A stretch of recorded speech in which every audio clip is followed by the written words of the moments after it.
Yeah. Yeah. Yeah, I was talking, one of my kind of somewhat recent episodes, we were talking about like core values, so to speak. Yeah. And I was kind of getting at this idea, sometimes a person will say, well, our core values are A, B, and C.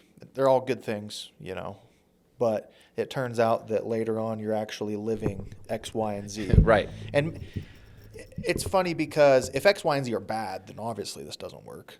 But let's say X, Y, and Z are actually good things too. It's just like, maybe your branding was we're going to be the hardest working company, and it turns out you're actually the most family friendly company. Or something. Right, sure. Yeah, so it's like, to what extent do you decide beforehand what your values are versus do you just kind of sit down one day and say, what do we actually do?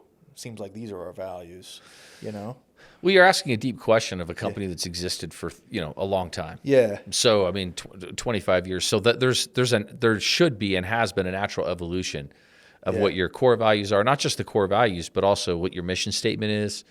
And then we have other things called team talents, and the team talents tie up to our core values.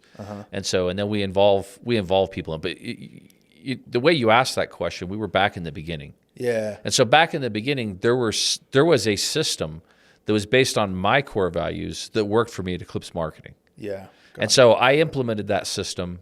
They work for me on my LDS mission. They work for me in the other jobs and experiences I've had, and they work for me today. Right. And so when I started Moxie, I implemented all the things that I had already proven I had seen and they'd proven to be effective. So I became, the longer I've been doing this, the more I've had an opinion of how important it is that young people especially, but anyone who's doing a summer sales type of an experience, that their core values are first and foremost rooted in principle-centered living. Yeah. In fact, I have a thing in my thing that says, I hope that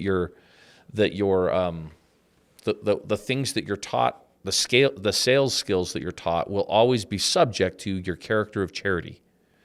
And if you think about that, that means you don't treat people as a means to an end. Yeah. You don't get people to do things just because you can, right? We take into account what's the right thing to do. Right. And so that and look, in my 30 years, people who have valued principle-centered living above the dollars, life always goes well for them holistically.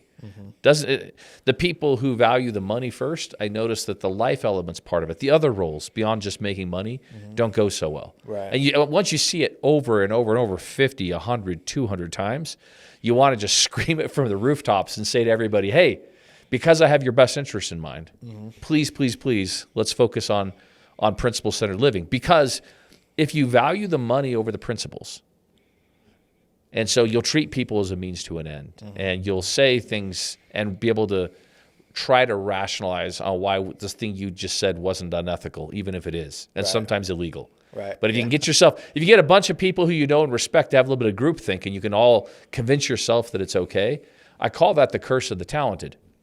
The people that can go out and perform very well and only work 2 hours a day, and then be financially rewarded for that. Well, that's the opposite of a hardworking person, right? It's the opposite of goal-centered, most likely, hopefully.